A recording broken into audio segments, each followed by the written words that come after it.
In this lecture, we'll discuss web browsing and clickbait. So what is clickbait anyhow? Images or text trying to get you to click. Basically anything on the internet that's really an ad, but they're trying to not make it seem like an ad is known as clickbait. Often it's used to advertise products or services.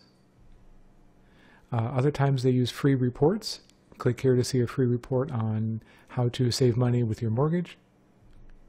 Other times they'll make it look like news stories, which is very effective for advertisers. They'll go to a popular news site and will use text links that make it look like they're part of the other stories, but they're not. They're in fact ads. They use heavy use of emotion and curiosity. So they'll often use headlines that want to invoke some type of feeling. So it might be something, these 3 easy tips to lose 10 pounds quickly, click here. Or they'll have like a, in parentheses, hint, you already know 2 of them, something like that to get you to click and find out what's next. Now there's reasons to be cautious for these types of ads or clickbait. One, they can lead to malware. Now I'm not saying that every link is dangerous. I myself use various links and advertising tools on the internet. Tons of other people do.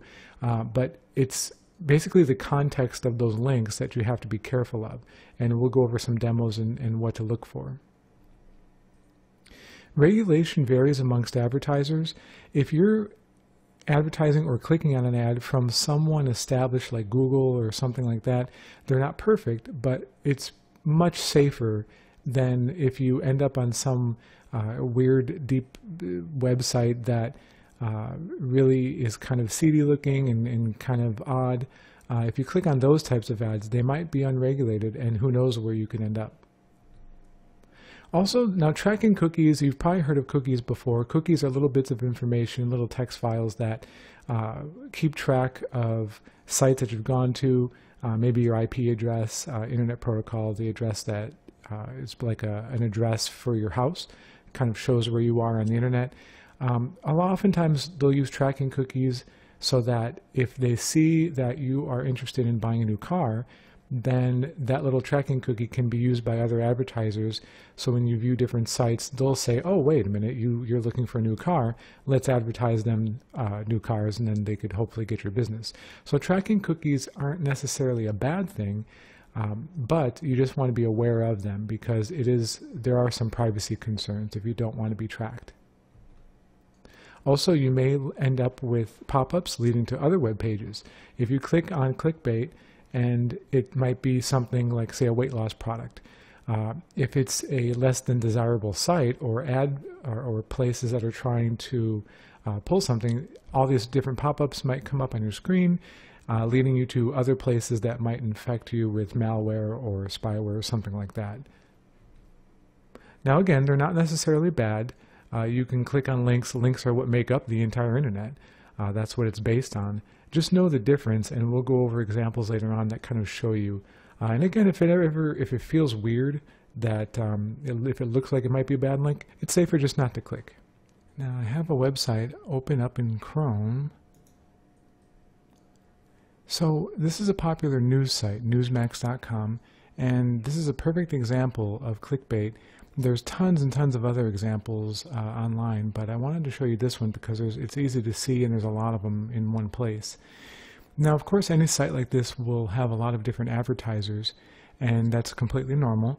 But you'll notice, and this one does a good job of marking which ones are sponsors, meaning people pay for these. These are ads. These aren't actual news stories. But because this entire site is a news site, you'll see that even though it says it's a sponsor, if you were just to quickly look at this and you kind of scroll down and see the way that the site looks, you may mistake some of these as, oh, okay, secret hedge fund money printing server hack. This could just be a quick story.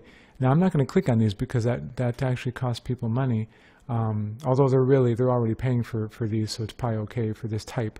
But a lot of these will make it look like it's part of the site, but really these are advertisers that have paid for these. So this is one example of clickbait, this link here. all these are regular news stories, but as you go down the list, you'll have certain things like here, around the web. Now they'll call these, they'll have like a separate section that says around the web, but really all these are ads. Every single one of these are ads. And if you click on what's this, it'll actually give you information about these, but these are all ads, but they're meant to look like they could be part of the news stories. And again, there's nothing wrong with this. It's just to show you what clickbait would be. And you can see the types of emotion they use.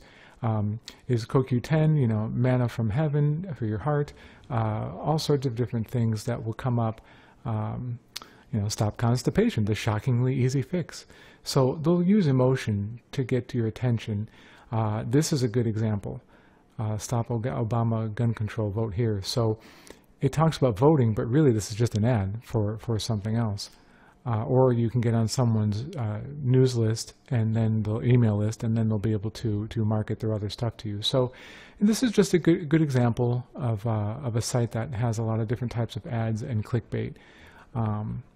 And so you can see at the bottom. Now if you went to a different part of this site, like if we went to health, you'll notice different types of ads that relate to health. So see, here's a special here, 3 signs clogged arteries are ruining your heart. And then as you get lower, let's see if there's any more. Let's see. Yeah, this one doesn't have, oh, so here we go, UCLA memory test. Do you already have Alzheimer's warning signs? Now, this demographic is you know, a certain age range, and this is definitely going to get people's attention. Use of colors, emotion, and so, again, just examples of how you can tell the difference between regular news stories or links and then the clickbait.